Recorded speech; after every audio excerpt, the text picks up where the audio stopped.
Hey, my name is Troy and welcome back to Dividend Obsession. In today's video, I'm going to be talking about what dividends are, how they work, some basic terms you're going to need to know if you're going to be into dividends, as well as some different types of dividends.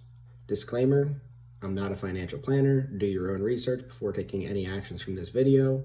Now let's get to the content. Before you can decide whether or not dividend investing is right for you, I think it's best to go over some key things to know about this type of investing to help you make the correct decision. First question is going to be, what is a dividend? By definition, a dividend is a sum of money paid regularly, typically quarterly, by a company to its shareholders out of its profits or reserves. So now we're going to get into some terms commonly associated with dividend investing, first of which is going to be dividend yield. The dividend yield is the ratio between the total annual dividends per share and the current share price. Now, it's important to note that this can and will change day by day along with the stock price. In my personal opinion, if you're a younger person, you don't need to really focus too much on the yield of a dividend stock as you have time and growth on your side. And if you're a little bit older and or need to live off the income from dividends, yield becomes more important, but you do need to be aware of what are called yield traps, where companies will pay really high dividends that they might not be able to support just to lure in investors. So the next term we're going to go over is the dividend payout ratio. So the dividend payout ratio is the percentage of earnings being paid out as a dividend. You want to be cautious of higher payout ratios as the payout ratio needs to be supported by the company's earnings. If the ratio is too high, the company will have a higher likelihood to cut the dividend or stop it altogether. I personally don't like anything over 70% payout ratio unless I'm looking at REITs, which have to pay 90% of their profits in dividends. But that we'll get more into REITs later. So the next term is going to be Ex-Dividend date. It's the Ex-Dividend date, the date in which you will need to own the company to receive the dividend. That's what the Ex-Dividend date is. The stock will always drop by the amount of the dividend payment, but often gets the losses back, sometimes in the same day. So as you can see right here, I like to use dividend.com for a quick and simple view for all you'll do is put in the ticker in the top where the magnifying glass is. Scroll down, click on payout history, click on view all payout history, and then by scrolling to the far right, you will see the column that shows days taken for stock price to recover. As you can see here with Microsoft, it typically takes less than a week to recoup the difference. Next term we're going to get into is cash dividend. So this is a different type of dividends. Cash dividend, as you can see, the most common type of dividend, where the shareholders receive their dividend distributions in the form of cash equivalents. Most commonly, the company will mail out dividend checks on the date or dividend pay date, or initiate an electronic fund transfer to a designated brokerage or investment account. In today's day and age, dividends will just be paid out in cash and added to the cash balance of your brokerage account, unless you tell it to do something else. That's a little teaser for another term we have coming later. Back in the day, they actually used to, like, if you owned a share or, shares of Coca-Cola, they would actually mail you, physical checks. I mean, other dividend companies did this too, but they'd actually mail you physical checks for, 45 cents or $1.13 or whatever to your actual house. So that's, one thing that we don't have to worry about now. It just gets deposited into your account, which is very nice and convenient. So next term we're going to go into is a stock dividend. So you have a cash dividend on one hand, and you have a stock dividend on the other. So as you can see here, stock dividends, dividend distributions by which investors receive additional shares of the company's stock in value equivalent to the declared cash dividend. So instead of a Coca-Cola giving you, $30 in dividends, they would just give you however much that's equivalent to in shares of Coca-Cola instead of the cash. The main advantage of the stock dividends for the company distributing the dividend is that the company does not have to have cash on hand to distribute the dividend because they're just issuing more of their stock. The main advantage for you, the investor, is that the Internal Revenue System, everybody's favorite people, the IRS, treats stock dividends as stock splits. Therefore, the stock dividend distribution will carry no tax liability in the year in which they're handed out. So because you're not receiving actual cash from the company, IRS doesn't count it as you're receiving cash or a dividend. So it's taxed, it's not taxed at all, really. The investors incur tax liability only upon the sale of the shares. So if you start with 30 shares of Coke, and then over the years you were to get, stock dividend instead, if that's how they paid, which they don't, but if that's how they paid, when you would sell, 45 shares of Coke, you would, be taxed on that as your capital gains tax. Even then, the gains, as I just mentioned, they're capital gains tax, not income tax. So it's way less. We'll get into that as well. So the next term we're going to go over is qualified dividends. The qualified dividends is the type of dividend that is taxed at the capital gains tax rate. So I have it on screen here for you right now. The 2022 capital gains tax rate thresholds. For the sake of the video and not making this longer than it's already going to be, we're going to look at the single filing tax income rate for single filers. So if you look right here, we have a 0% tax rate for up to $41,675 in capital gains. That's very nice. Between $41,000 and $459,750 is 15%, and 20% for anything over $49,750. That is significantly less than what we're about to look at for non-qualified dividends and regular income tax. So speaking of, we have ordinary or non-qualified dividends, which by definition is a regular dividend distribution that securities distribute, why can't I say that word, to investors, generally as cash payouts, and are subject to taxation as ordinary income. So this just gets added on to whatever you make at your day job. Things that pay out non-qualified dividends regularly are real estate investment trusts, REITs, which we spoke about earlier, master limited partnerships, MLPs, dividends paid on employee stock options, dividends paid by tax-exempt companies, and dividends paid on savings or money market accounts. So what that means, like I said, it counts as an income tax, not a capital gains tax. So as you'll see right here, this is the single filers income tax brackets, tax rates. And you can see, you'll notice something right here. One, they start right away, 10% right off the rip, and it goes all the way to 37%. And the 10% is, 0 to 995, or 9950, I should say. 12% for 9951 to 40,000, and so on and so forth. And there's little rules on the side, once you hit a certain threshold, it's a percent to the next end of the threshold. So I'm going to leave all this in the description. I'll leave links to where I found this information. So you guys can actually dive in if you're, not a single filer and you're filing married. There are different qualifications for what the tax bracket you'll fall in.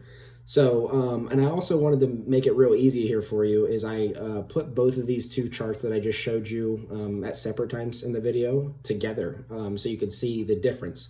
So on the left side right here, you'll have the capital, actually you'll have the income tax, my bad. And on the right side, you'll have the capital gains. And you'll notice, like I said, you're at 15% for a very, very, very comfortable living wage of between $41,675, which most people can live off of just that much. All the way up to $459,750 is just 15% in capital gains tax. That includes, any realized long-term capital gains from selling stocks, as well as dividend income. So that's 15%. In order to fall in that same bracket, there's not actually a 15% tax bracket, but the next closest one in income tax is 12%, and you can only make $40,525. So that's less than the minimum in the 15% tax bracket here. So it's not really a comparison when you actually, break it down and look at it. Tax implications for capital gains, way better than income tax. So the next type of dividend I want to get into is a special dividend. So by definition, special dividends or one-time dividends are dividend distributions that companies pay out occasionally to distribute earnings to shareholders because of a sudden cash influx. This can be due to the sale of a portion of the business, a lawsuit award, investment liquidations, etc. There's plenty of things that can count as this. while these are not too common for most dividend paying stocks, you should never count on these. And they can be a nice surprise when they come. It's just another reason to love dividend investing. I wouldn't count on them though. And you'll see right here, I have Costco that I looked at. They pay increasing special dividends. Not only do they pay increasing special dividends, but they pay increasing regular dividends. Again, not investment advice, but it is a nice thing. Again, don't count on it. You'll see it's not every year at the same time, but they paid a $5 dividend, a $7 dividend, and a $10 dividend. And mind you, that is per share. So if you own, 10 shares of Costco, that's 10 times 10. You got $100 just in special dividends, not including the regular dividend that they normally pay you quarterly. And then the next term we're going to go into is the Dividend Reinvestment Plan, also known as DRIP. So this is really, really fascinating. So the Dividend Reinvestment Plans are designed to roll over investors' cash dividends into share purchases automatically from the same company that paid the dividend. Therefore, this creates a powerful dividend snowball where the company of a share pays you more money, which buys you more shares, which pays you more money, which buys you more shares, which pays you more money, which buys you more shares. You get where I'm going with this? It's a snowball. It keeps going, and once it goes, you just don't mess it up at that point. You just keep buying into the company. The more you buy in, the more they pay you, and then they'll help you, that kind of thing. So the next term we're going to go over, I think the last term we're going to go over is the payout schedule. So this is, kind of exactly how it sounds. It's how frequent a dividend company pays out the dividend. So while most companies choose to pay out quarterly, which is, every 3 months, some companies will pay out more often, monthly, or less often, being semi-annually, or there are even some companies that pay out an annual dividend. So they pay out one time per year. So my overall tips is I don't think it's personally wise to base your dividends solely off of how much a company pays or when they pay. It's just not. I mean, it all comes down to budgeting at that point. It is important to look more deeply into the company before making a decision on who you will give your hard-earned money for. Don't base it on like, oh, I need to make extra money in February. I'm going to buy this one because they pay me in February. That's not the brightest idea. I wouldn't recommend that. I'll be speaking about more the metrics that I like to use for my dividend investing in an upcoming video, so make sure you stay tuned for that. And if you're not already, subscribe, hit the bell icon. That'll remind you. It'll send out a little alert saying, Dividend Obsession, posted a new video. That way you don't miss any content. So I wanted to hit you guys next with some dividend fun facts. I'm going to try to go through these as quick as possible. I'm going to put the infographics on the screen for you. That way you can see kind of what I'm talking about. So here's the first infographic. And it says basically what this shows is going back over the past 80 years, dividends have accounted for more than 40% of the total returns of the S&P 500. Which is just a ETF, which is an exchange traded fund that is a basket of stocks on the biggest 500 biggest companies in the United States. So it is important to note, though, that it has not been a steady or consistent ratio. Capital gains, which is also known as stock appreciation, tends to be considerably larger percentages when the market is doing well. Bull markets, they're also called. While dividends make up larger portions of the gains when the market is not doing so well, also known as bear markets. So as you can see here, what this shows is the gray bars on the bar chart is the annual dividend yield. So if you look at the 1930s to the 1940s, they were yielding about 5% S&P 500 return.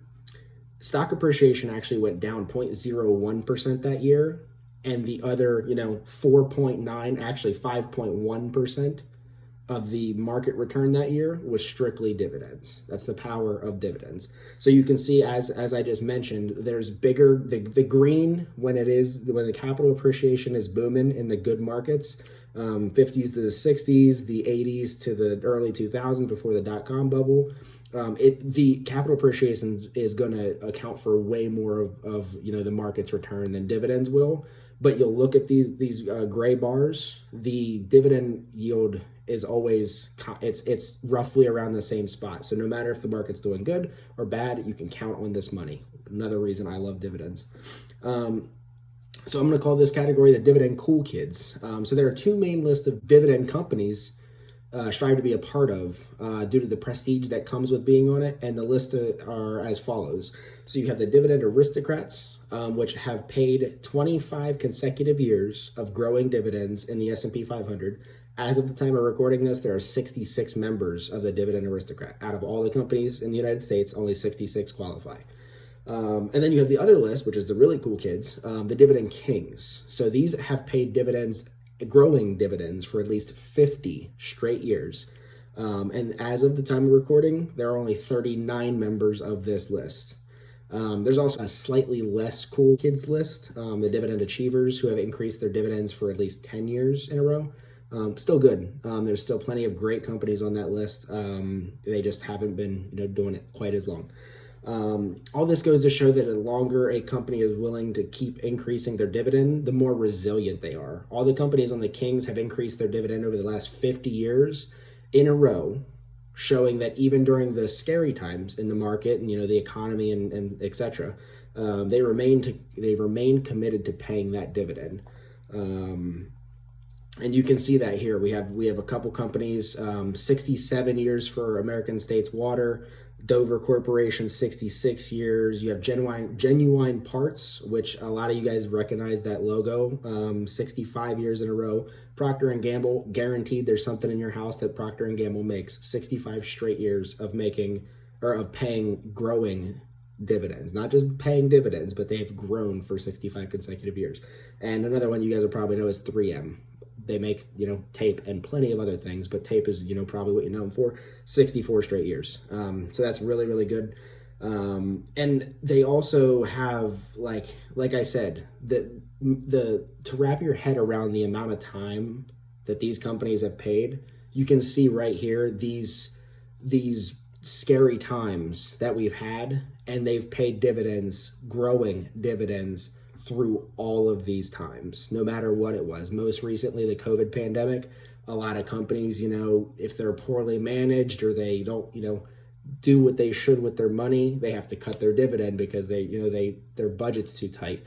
But these companies, no matter what the crisis was, COVID, the dot-com bubble, world wars, it doesn't matter.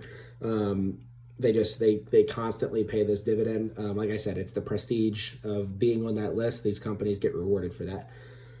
So the next thing I wanted to show you is the power of reinvesting the dividend. So earlier we spoke about the dividend reinvestment plan, which is DRIP, and we talked about the value of companies that grow their dividends year in and year out, which is what we just talked about. Now I want to show you what the combination of these two things look like. So you'll see right here, this is a calculator that you can find plenty of these online. So what we did, this table here illustrates the power of reinvesting your dividends. In this example, let's assume you purchased 100 shares of a stock at $100 per share, so a $10,000 initial investment. And you plan to hold this investment for the next 25 years, not buying any more of the stock with your own money ever again.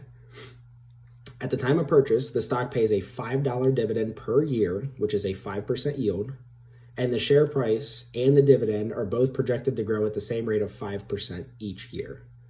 After 25 years, your original $10,000 would have grown to nearly $59,000 without you adding any more money. That's pretty good. But at the same time, $10,000 would have grown to nearly $115,000 had you only reinvested the dividends that company paid you. So that's just amazing to think about. You can see the difference on the chart. Now, the good thing is you don't need to do this with $10,000 to see the results either. You'll see results no matter what. It's all about getting in the market and just letting the dividends do their thing.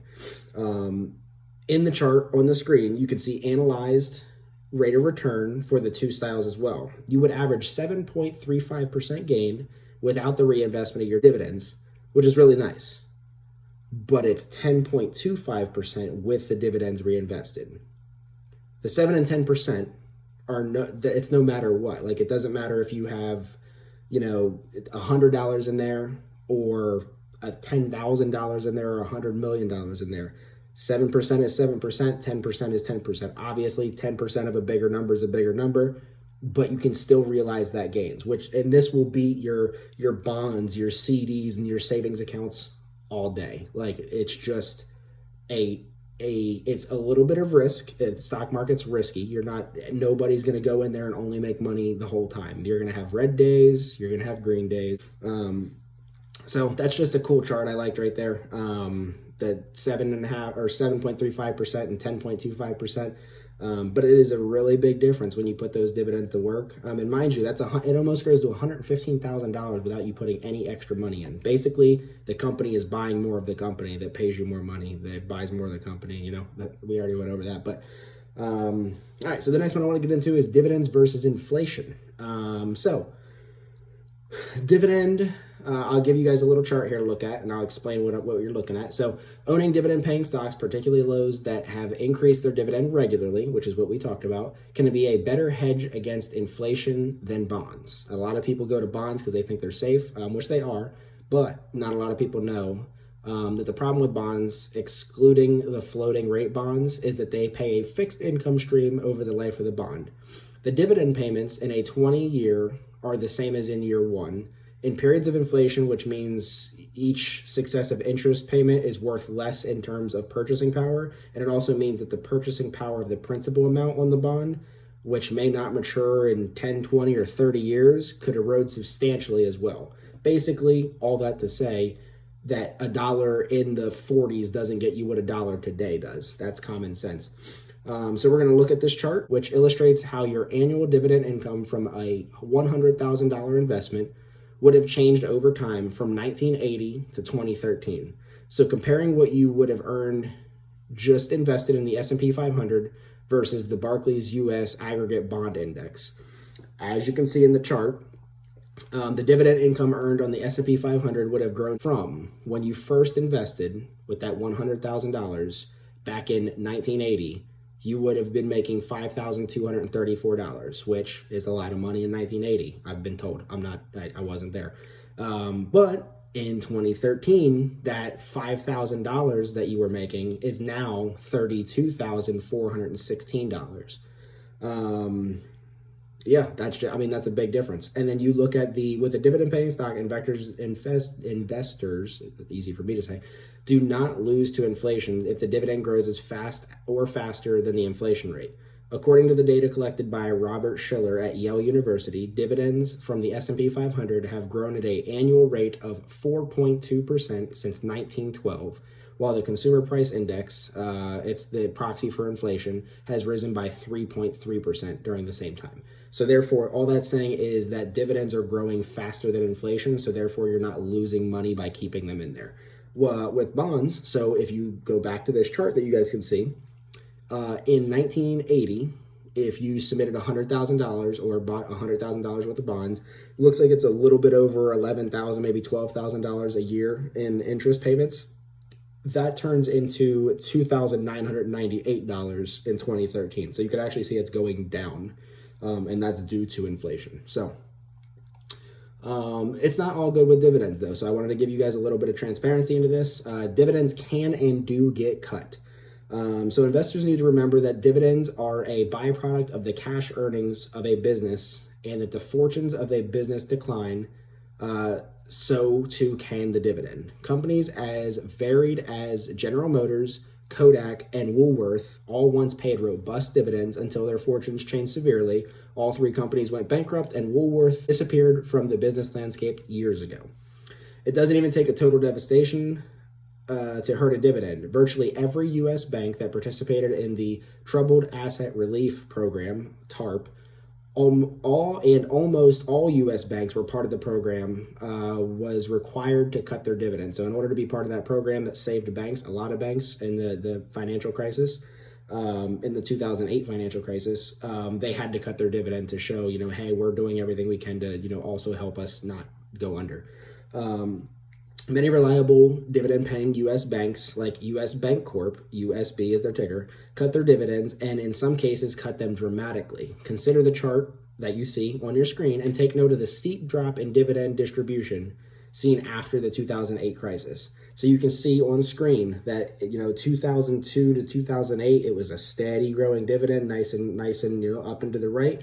The 2008 crisis, look at that dividend. It went all the way down to less than, what is that? It was like 5 cents. And then, it took them all that time to build it back up just to where they were back in 2002, 2004 range. And that's a dividend cut. That's why it's very important, that Dividend King list, that Dividend Aristocrat list, the list of companies that have not cut their dividends for that time. It doesn't necessarily mean that they won't cut their dividend. Like, there's nothing that'll happen that'll make them cut it. We can't really forecast that. But like 3M's done it for over 50 years. They've went through the financial crisis. They went through COVID. They went through all these things, and they've paid their dividend every year, growing dividend. They haven't cut it. They haven't suspended it. They haven't kept it the same. It's grown every year. So one thing I wanted to touch on too is REITs. We talked about it a little bit earlier in the video. REITs can have a big payout, but also a big risk.